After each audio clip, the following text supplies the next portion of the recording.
12005. Okay, now you can put the Waukegan tower back. 120.05.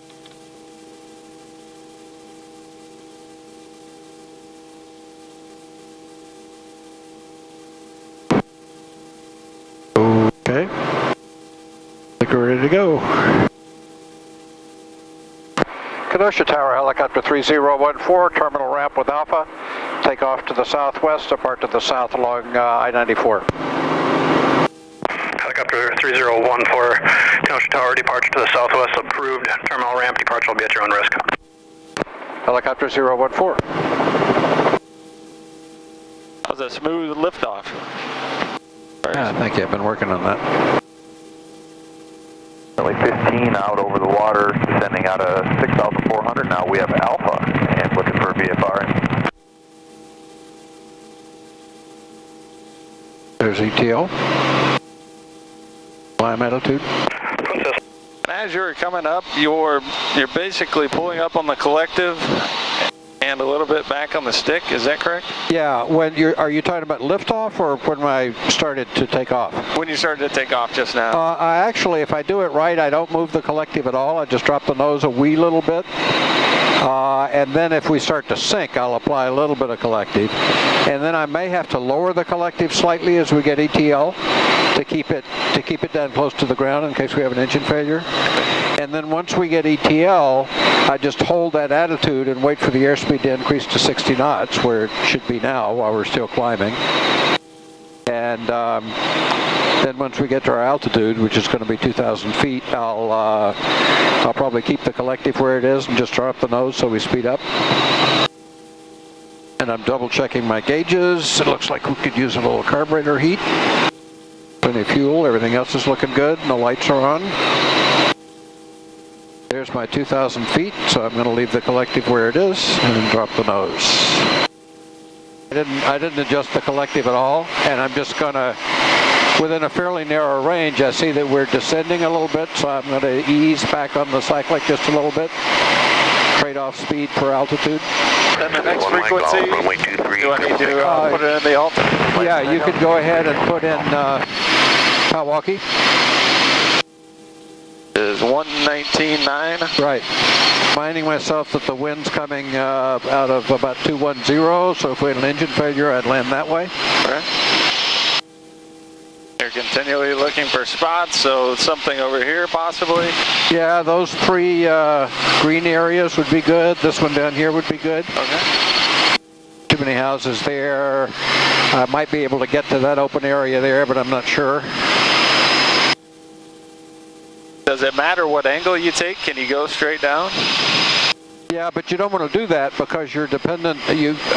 One way you can store energy is in forward airspeed.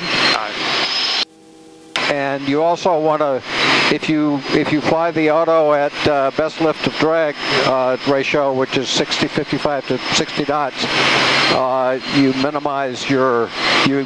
maximize your climb distance. Well, the trade-off between glide distance and rate of descent is optimal. If you need to extend your glide, you can extend it a little bit by increasing your airspeed to 90 and reducing your rotor RPM to 90. And if you're going to overshoot, there's several things you can do. Once you get down to a lower altitude, the safest thing is to do S-turns. At a higher altitude, above 500 feet, you also can slow it way down. And indeed, descend vertically for a while if you want it. Looks like there may be a fire over there, about 11:30. Oh yeah. So because Milwaukee was very busy, you didn't need to do the transition? Well, we're not going through their airspace. Oh, okay. Their airspace is right. Yeah, I'm doing it. I'm challenging you. Their airspace is right there, that dotted line. Okay. And I'm going to avoid that. That's why I've altered course a little bit east. I see. Runway 16 is aligned almost exactly with the way we're flying, and right traffic means that she's going to stay on the west side of the airport and come in that way, so she's not going to be a factor.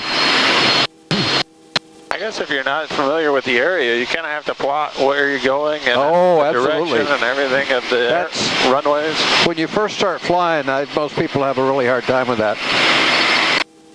Because you kind of expect that there's going to be a big arrow pointing north. And that maybe even it'll be like they do NFL football games on TV. Not so. Okay, I have the airliner up there. He's way above us. Okay, and then right over here. And likewise. then a little bit got farther. him too. Good. Okay. Thanks for calling him out. Oh, and there's another one over here too. So Yep. two. Pretty neat. They're lined up on the 3 parallel runways. They are. Chicago traffic, helicopter 014, Montrose Harbor, southbound over the lakeshore, 2,000 feet, Chicago.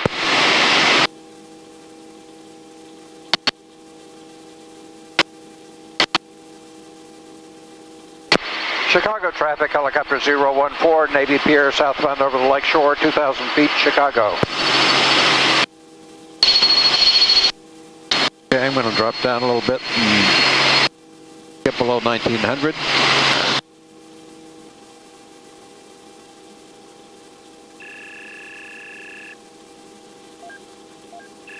Chicago traffic, helicopter 014, just south of the Sears Tower, westbound 1,700 feet, Chicago.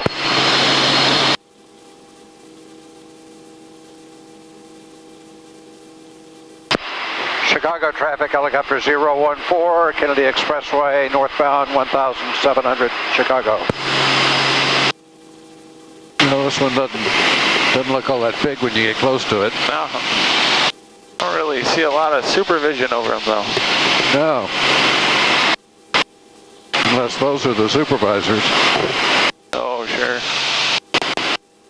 Especially with this one here though. Right, so close to the houses. You'd think you'd want to have a hot fire truck or something handy. Somebody's walking the tracks. Oh, they were. He initially cleared me for the downwind because he knew he had that airplane taken off, and he didn't want me crossing over him. I see.